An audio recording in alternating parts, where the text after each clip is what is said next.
Hear the stories of men and women switching hustles and escaping the odds through entrepreneurship after prison. Not only will these stories inspire you, but also unlock business tips for financial freedom.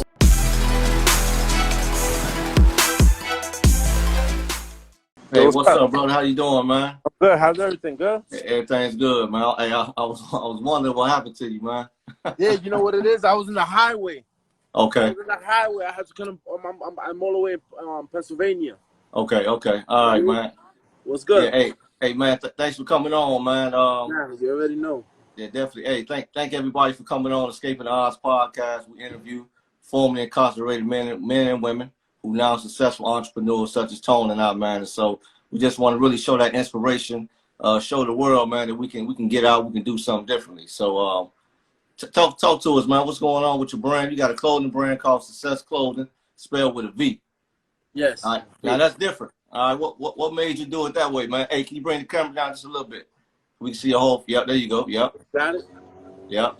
Yeah, you know, success comes from a clothing line that I had. I mean, it comes from a barbershop that I had called Success. Okay. And then when I began my printing shop, you know, I shut down the barbershop and I continued with the name that I had on the barbershop, which was Success Barber. I just continued with the printing shop and I named it Success Prints. You know what I mean? And when I found myself doing a lot of printing for a lot of clothing lines, and I started my own clothing line, what better than do a line called Success that represents your success? Yeah, no, definitely, man. And so that success came legitimate too, but also you were in the streets for a while, right? Going Yes, back sir. to the early 80s, man, 90s, things of that nature, man. So Early 80s. Early 84, okay. 84. So let's kind of go back a little bit, man, and talk about that whole transition from a life of crime, incarceration, to like what you at right now. Like what did that mindset shift at? Well, you know, I lost my mom's at the age of 14. Okay. And when I lost her, you know, things changed now. You know, like you no longer have that mother figure, you know, to be there for you and support you and raise you and guide you. So when my mom passed away, the streets had to raise me. You know what I mean? I had to learn the hard way, you know, the survival, because, you know, now, you know, the person that you once looked up to and depended on is no longer around. Right. So because of that, you know, it introduced me to the streets. And in the 80s, early 80s, you know, the streets was live. You know, that's when Scarface just dropped in the movie theaters. And, right. You know, it was about the survival of the fittest. You feel me? Yeah, no, definitely. And so you eventually paid the consequences for that, though, right? You end up going to federal prison. Yeah, and that was later in my bid. Like in '97, I got caught up and shit. That was you know, like I'm originally from Spanish Harlem, and in Spanish Harlem, you know, I was doing my thing to like '91, and after '91, I went over to the Bronx and shit, and I do what I did until I got bagged in '97, and you know, I had to pay for the crimes that, you know, I had to pay for the easy living that I lived, you know, for that whole time. You know, like I'm a true believer that what comes easy, you know, goes fast at the same time. You feel me? Yeah, no, definitely, man. Definitely, no doubt about that. So when you were incarcerated, you know, when you came home that, I mean, you always been an entrepreneur, right? So always, right, exactly. So when you came home, or before you came home, did you already have a plan in motion already? Like, okay, when I come home, I'm going to do this clothing brand, or I'm opening up this barber shop and things of that nature. Like what were some of those plans like for you? You see, when you incarcerated, you know, all you got is time. And then you learn to appreciate life more, because you say to yourself, damn, you know, I was in prison earning $7 a month, either working in facilities or working in the mess hall, or working, you know, in the unit. You know, you see yourself, you catch yourself having to wake up in the morning, going to work in prison and earning, you know, like when I went to prison, I lost everything. Like I left behind like $250,000 to the shorty that I was with at the time. All I asked her was to hold me down with commissary, and that shit went out the window. So I was living off the land. When you live off the land, you know, you gotta really work, and you gotta put in that work and find a hustle and do what you can. You know what I mean? So when I went to prison, I regulated the Hallmark cards that, you know, Oh, yeah. What they give out. Yeah, what they give out like for Thanksgiving, Christmas, birthdays. So what I did was I broke into the chapel and I stole all the boxes. So niggas had to come see me. So I was charging like a mackerel, or I was charging a stamp for cards, and that was my survival in prison. You know what I mean? You know, until I went home. But you know, when you in jail and you got nothing but time, you have to come up with a plan because, of course, you know, it's in our nature. The hustle is in our nature, and the hustle, you know, like to dib and dab and shit. You know what I mean? Right. You're always gonna dib and dab and make moves and try to, but you know, eventually that there's gonna be a time that they on you and they know you home and they know you up to no good and shit. You feel me? Yeah. So no, with that being said, you know, I just had to, you know, think about it. A nigga like myself at the age of 50 to do another 10 years or 15 years, that's like a life sentence. Exactly. You know, and us Spanish niggas don't last 65 or 70 years old before we drop dead behind some disease, diabetes, you know, or fucking asthma or some crazy nature. So if you don't discipline yourself to change that form of hustle into positive shit to where you sell, whether it's groceries, foods, clothing, whether it's sneakers, whether you go to the outlets and buy Timberlands and resell them for like $1, $2 profit. You know, as long as the margin is there, just switch the whole fucking hustle scheme. Exactly. And that's what I like to say, man. Switch hustles, man. And so you came home, you switched hustles, right? Hopped into the t-shirt, the whole garment industry, whatever, right? Like, how did you end up learning about that? Was it like through trial and error? Because remember, in the beginning you do what everybody do. They go buy a t-shirt, print on it. You got a clothing line, do the hat, do embroidery. You know what I mean? But as I've been 7-8 years into the game already, so you mature and you grow and you learn and you see what it is. Mind you, the clothing industry is a $1 billion industry. So you never like, if I come out with one design, you will have to print so much and manufacture so much. So from small to 5X to cater to basically a community. So when you're running on a small budget, you know, it's hard a little bit, you know what I mean? Because you got to make sure that whatever you invest, that you flip it. Most of the times when you start, you're giving majority of shit out because you're building a brand, so you want people to see it, know it.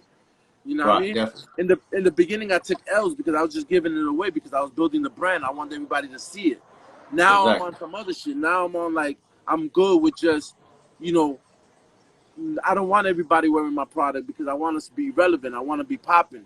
So people see it, but they don't know really where to get it and purchase it. You know what I mean? And that separates you from everybody else. You know what I mean? And that's one thing I wanted to touch on because you had a unique way that you distribute the product, right?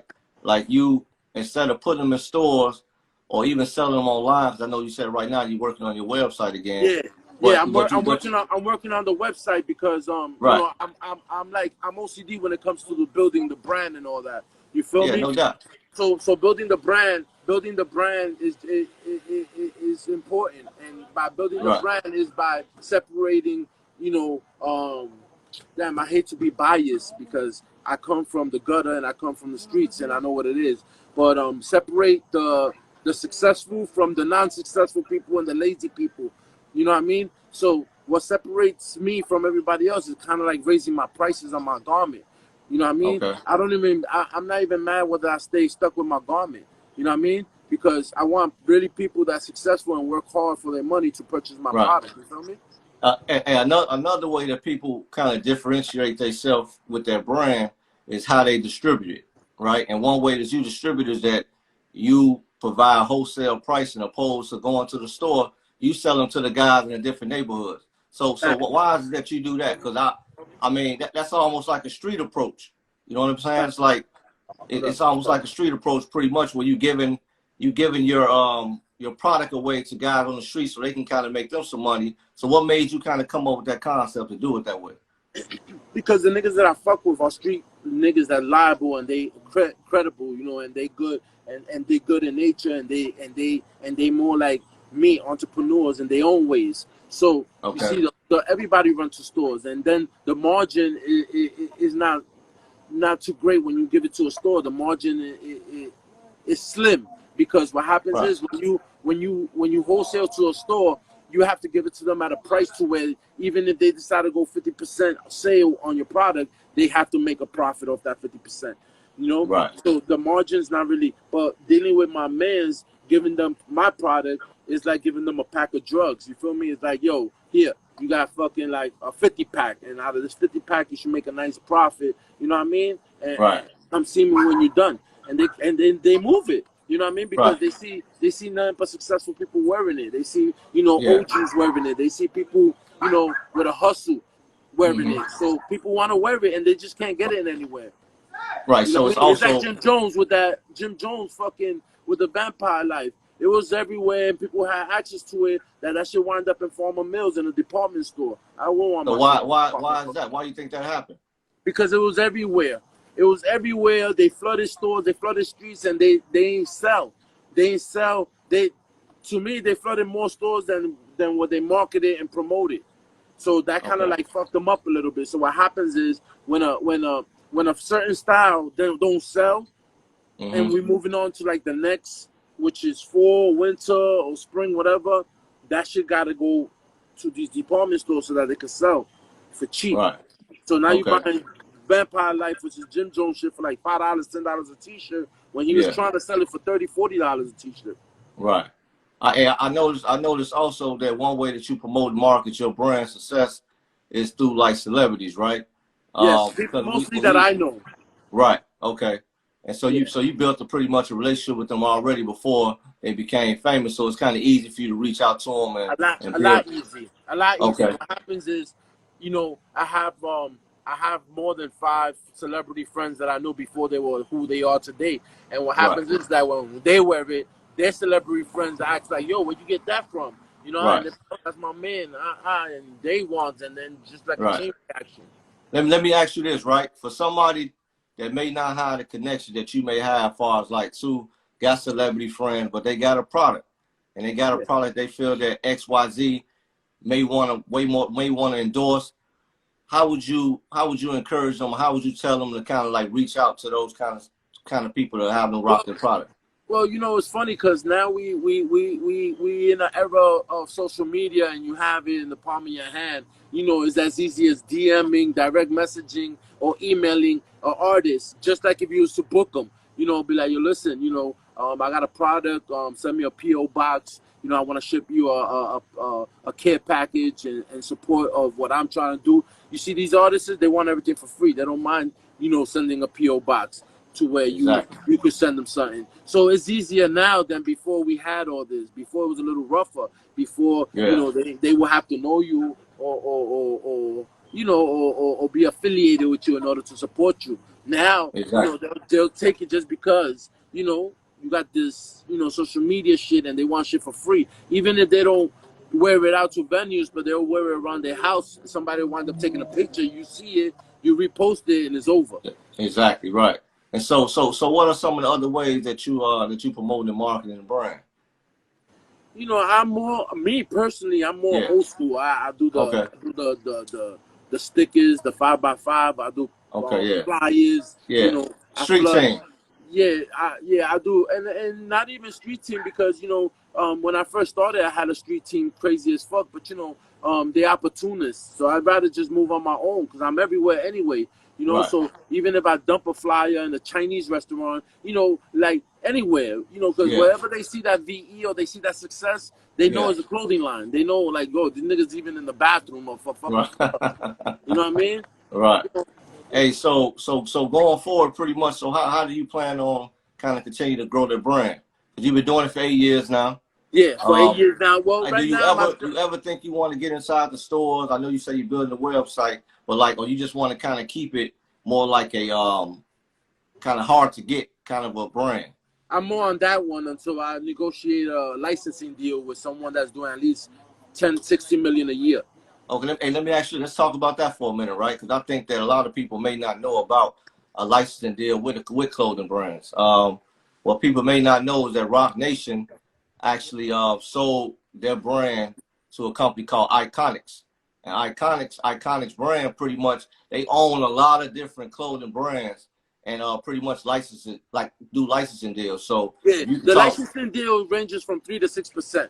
So if I license my product, my clothing line to a company that's doing, let's say, generate $16 million a year at 3 or 6%, I'm good. Bills is getting paid. Right. I didn't mean to say Rock Nation. I meant Rockaware. Rockaware, yeah, Rockaware. Hey, so 3 to 6%. Like, what kind of deal does that look like though? Like overall, like how does that deal pan out? Like, how do you even reach out to somebody like that? You got to be buzzing already, or those opportunity knock when you hustle and you promote yourself and you're the buzz and people's talking about you. That's when opportunity knocks. There, like social media, you got your email, you have your direct message, and they personally reach out to you and be like, yo, we interested. Can we sit down and talk and negotiate on a licensing deal? Right. And that's when you negotiate that. And they range between 3 to 6% on the licensing. So so if I was to strike on the licensing deal, I would rather lean more towards like 4 to 6%. And if I do so, with a clothing line or with a company that's already generating between 16 million to 20 million a year, I'm good. Those are getting paid. Hey, let me ask you this, right? So with a licensing deal, do you still have creative control of the actual product, or do they kind of do everything? They do everything. They do everything. Yeah, okay. You license your product to them, and they handle all manufacturers and all sales. Okay. What's guaranteed to you is every quarter, every 3 months, they cut that check. Okay. Okay. Cool. All right. So that could work out for some people, right? That kind of want a hands-off approach, and just kind of it's the only thing that'll work unless you have a budget that you can handle and manufacture your own shit, which we don't. So you're not the Tommy Hilfigers, you're not the Ralph Lauren's, you're not you're not those type of people to manufacture and handle your own situation. Right. That's when the licensing deal comes in, when you don't have the budget to expand your empire. Let me ask you this, man. What's the benefits of working with some like a manufacturer overseas as a small guy, like ordering your inventory from them? Because I know you gotta have a minimum. You gotta have a minimum of $5,000 to even talk to them niggas overseas, because most of their money is in bulk, and that's how they make their money. So you get the low end of pricing through a bulk, a container of minimum 10,000 pieces. Okay. You know what I mean? So that's that's why for these upcoming clothing lines, they gotta continue doing the little City Lab, Rich Cottons, taking all the tags and putting in their own tags, until they get that money up and deal with the overseas. You see me, I'm already on the second stage dealing with overseas. Okay, perfect. So it's better that way. I submit my designs, and they do what they do. I get it shipped in through my containers, and it's nothing but success from that point on. You know what I mean? Right. So some people may say, man, that take a long time for the container to come in. So 31 days. 31 days. Okay. So basically, you got to have everything aligned ahead of time, because like when the fall season is coming, you kind of be working way ahead of time, so you don't kind of fall behind. So in the summer, you already placing an order for the winter, and the winter drops, you're already placing the order for the summer and spring. Okay, so right now you pretty much working on your winter stuff, or working on your winter stuff is on its way now. Okay, got you. And what kind of merchandise you have? You got shirts? I have coats, goose downs. You know how North Face got North Face? I have goose down Success coats. Okay. I got Success coats, I got hoodies, I got sweatshirts, I got thermal, coming out for the winter. Okay, and of course those prices are much better over there, because my quotes range between 200 and 500. Oh, for the retail price, right? Retail. Okay, and you come up with your own designs. You got a team that kind of work with you. I have my own designs. I create my own designs, or I'll deal with interns and pick out 1 or 2 designs so that they can get credit through school. Okay, cool. That's definitely a good way to kind of get some free labor, if you will. Facts. So pretty much, you just reach out to the school, maybe the fashion design department, and say, NYU. Hey, okay, and just say, hey, I'm looking for some students. I got a company, and that's how it pretty much works. Yep, and they get credit. They get the scoring through their schooling. It don't cost me $1. They get credits. Oh man, that's dope, man. I think you put a lot of people up on some stuff right there, man. For real, definitely, man. It don't hurt to reach out to the schools. The school development company in these fashion schools, they want the entrepreneur to email them and reach out to them. Okay, because oftentimes, man, the hardest thing to find is the labor, like to find a designer or something. And then if you do find one, it's like you got to find somebody that's passionate about what they're doing. So the best way to do that is to reach out to somebody who's going to school for it already. They got a love for it. You know what I'm saying? And they don't mind working for free because it becomes in their resume. Exactly. Yeah. Exactly. You know, I designed for Success Clothing NYC, and and that's more. Not only do they get the credits, but they also got the reputation of designing for Success. They're gonna brag about that all day. So you're not paying them, but they're gonna take your brand and run with it. Like, yo, I'm a designer for Success Clothing. Exactly. And I can't say no because they are.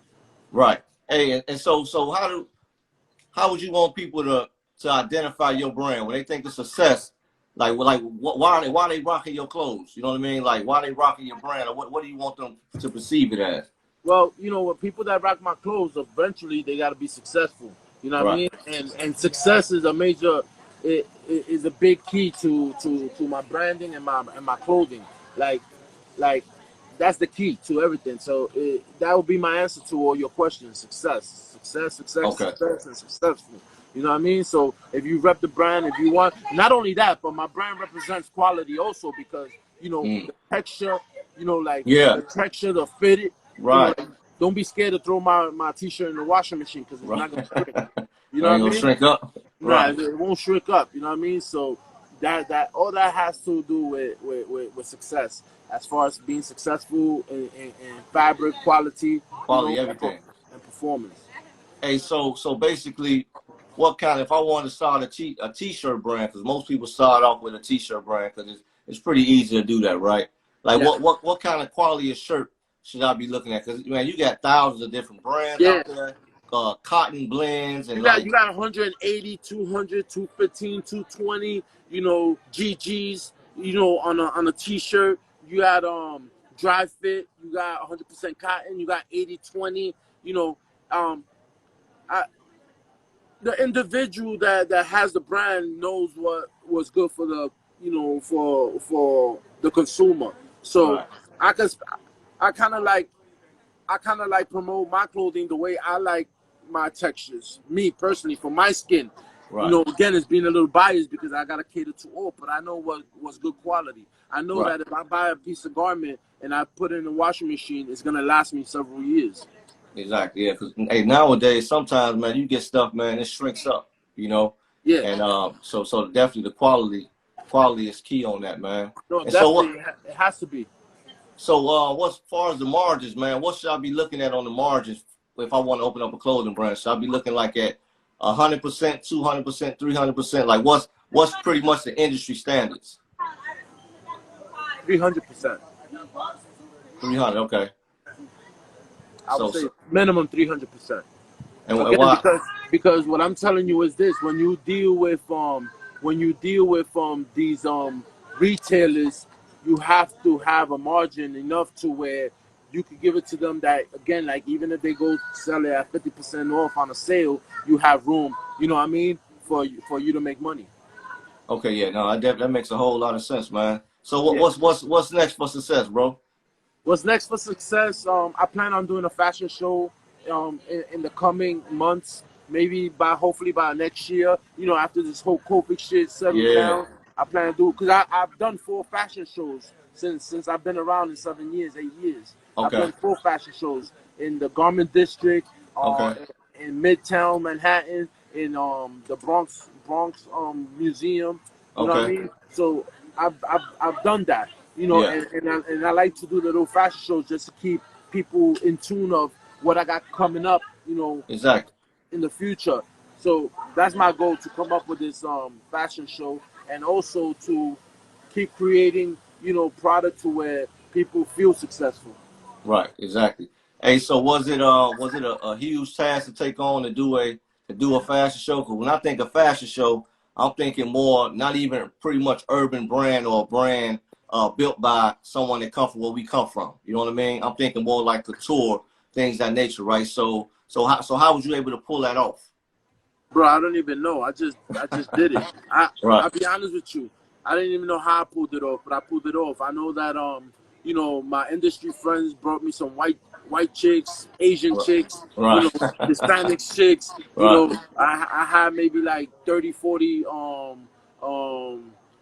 people walking the walk, and I had like 1,000 chairs, and I just pulled it off. Okay, so pretty much a fashion show, you're not really there to kind of make money from the show, or are you just pretty much there to present your brand? I'm there to present my brand, but the hustle in you comes out too. So exactly, now I invest $5,000 in liquor, wind up selling liquor. I invest like $1,000 in food, rice and beans, you know, steak, fucking penne, gandule, and all that shit, you know. And I start hustling plates, you know, for $10. So, you know, of course, you know, I do my fashion show. You know, people or donate the venues for me, and I'll just fucking kind of like walk out of there with like $10,000, $15,000 in the end of the day. Oh wow, yeah, and that's all right, man. Definitely for doing something that you passionate about doing anyway. I pay my models $250 a day.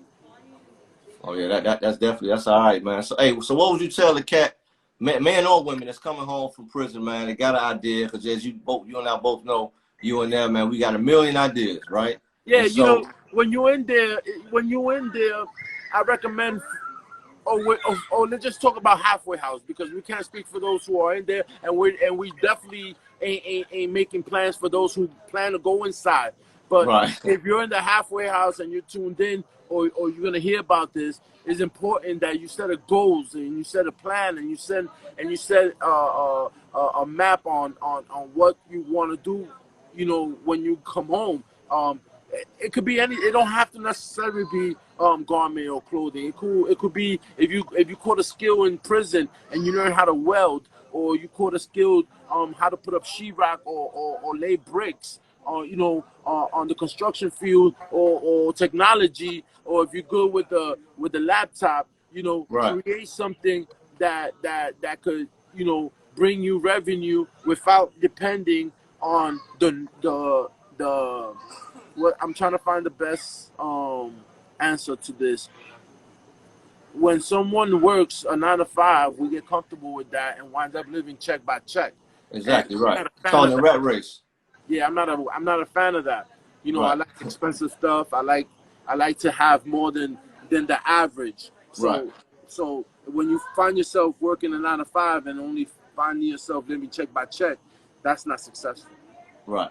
Because at the same time, you trading the time for money, and it's only one of you, so you can only work so many hours. Yeah, and life is too short, bro. Yeah, so, no, definitely. So what I recommend everybody is they just gotta find their niche, they gotta find their hustle and make it happen. Yeah, no, definitely. And at the end of the day, man, it's all in us. You know what I mean? And oftentimes, like you and I, you know, we were already hustlers on the streets, and then we just switched hustles and found a new product, right? I know when I was initially talking to you, man, what struck out to me, man, is how you distributed your product and how we talked about branding. You know what I mean? Samples and things of that nature. It's a different product, but it's almost the same rules. You know what I mean? It's like you're getting your product out there to the people, and you want a quality product, right? Margins, everything, all that stuff is the same. We're just talking about something different, and so we can just learn how to switch that energy to something positive. We'd be good. You know what I'm saying? Exactly. You know what I mean? And I want to shout out my Pistol Pete, KAR, you know, for allowing me also to give me the platform, not only to inform, you know, the incarcerated and the people who's home that's been incarcerated, but also to shed light that Pistol Pete is a good example. He found his niche. His niche is to be a radio personality person interviewing people. Who would think Pistol Pete, a nigga that banged out on people in prison, who would think that he would want to, you know, do a podcast and do a reform to where people, you know, could change their lives? You feel me? Yeah. You see, so that's a good example with Pistol Pete. With Pistol Pete, he chose to do the radio personality thing, which I also did too at one time. Right. At the same time that I was doing my Success Clothing, I also had the recording studio. I had the podcast, but I was also promoting my clothing line using that platform to be like all shows on my radio station was sponsored by Success Clothing. Exactly right. So again, man, learning how to integrate all those different brands together for one common cause. You know what I'm saying? Exactly. That's the goal. That's the goal. And you know, if you notice, one of my followers here that logged in, Lonnie Bryan Flooring, he has the South unlocked for me right now. You know, I ship him products. He's one that invests in himself. So that's why it's important that I tell you, you know, guys like Brian, he's an entrepreneur. He has a construction company where he builds houses from the ground up, and he paints and he built sheetrock, and he also took it upon himself to invest in me, invest in success, like drugs, like the streets. You know, let me get a pack. Thing. Right. You know what I mean? Let me get a pack. I send him a bundle of clothes, and he do what he do. You know what I mean? And he got the South unlocked. You know what I mean? ATL, Jacksonville, fucking South Carolina, North Carolina, Miami. You feel me? Yeah. So that's what it is. It's about expanding. Shout out to Henny, New York, my man Chep Easy on the login. Man. Yeah, hey man, definitely, bro. Hey man, hey, you definitely a success story, man. I know when I first seen I seen you on the Pistol Pete joint, right? So I'm like, man, I definitely got to get his story, man. I'm always inspired by dudes that come home, man, and switch hustle and do something, man, like really, really positive for the community, man, just like really doing their thing. Because oftentimes we only hear about men and women that come home. So thank you, man. Thanks for tuning in, everybody. Hey, what can they find your clothing at, man? I know you don't really sell in the stores and stuff like that. So how can they hit you up and get at you? At Success Clothing NYC with the V. You know what I mean? Okay. Brian Flooring. Like once you log into Success Clothing NYC, you'll find out all the outlets. You know what I mean? Okay, definitely. You'll find out all the outlets. Hey, shout out to everybody that's been watching, man. Escaping the Odds podcast. We can be found on Instagram. We can be listened to on Facebook, to Spotify, Apple, the YouTube channel, escapingtheodds.com, where we bring you stories of men and women who's come home from prison, successful entrepreneurs now. And shout out to my man Tom Success, man. We appreciate you coming on, and keep doing what you're doing, man. Change the narrative. I want to thank you for having me and giving me the opportunity, you know what I mean, to share my experiences on your platform. No doubt, man. Thank you, man. For anybody else who's watching, man, maybe you got some more success stories you would like to see seen on Escaping the Odds podcast, DM me, shoot out to me, man, and we can definitely get them on. Thank you all for tuning in. We signing out, bro. Thank you. Yeah, brother. All right, peace.